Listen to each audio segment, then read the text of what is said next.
এবার এর মধ্যে আমি নুন হলুদ মাখিয়ে কিছুক্ষণের জন্য রেখে দেবো।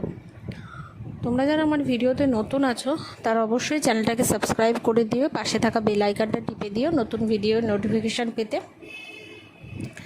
তো আজকে আমি ওল দিয়ে কাতলা মাছের রেসিপিটা তোমাদের সাথে শেয়ার করেছি। তোমরা অবশ্যই কমেন্ট বক্সে জানিও যে এটা তোমাদের কেমন লাগে। আমার কাছে এটা দুর্দান্ত লাগে, তাই তোমাদের সাথে শেয়ার করলাম। তো যারা ওল খাও না তারা আলু দিয়েও ট্রাই করতে পারো। আলু দিয়ে তো সবসময় খাওয়া হয়, তাই না? তো এখানে দেখো কিছুটা ওল আমি কিন্তু কেটে নিয়েছি এইভাবে টুকরো করে।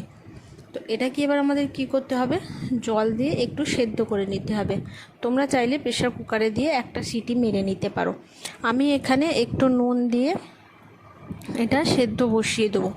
তো 5 মিনিট মতো সেদ্ধ করলেই কিন্তু যতটা সেদ্ধ পরিমাণ আমি চাই ততটা পেয়ে যাব।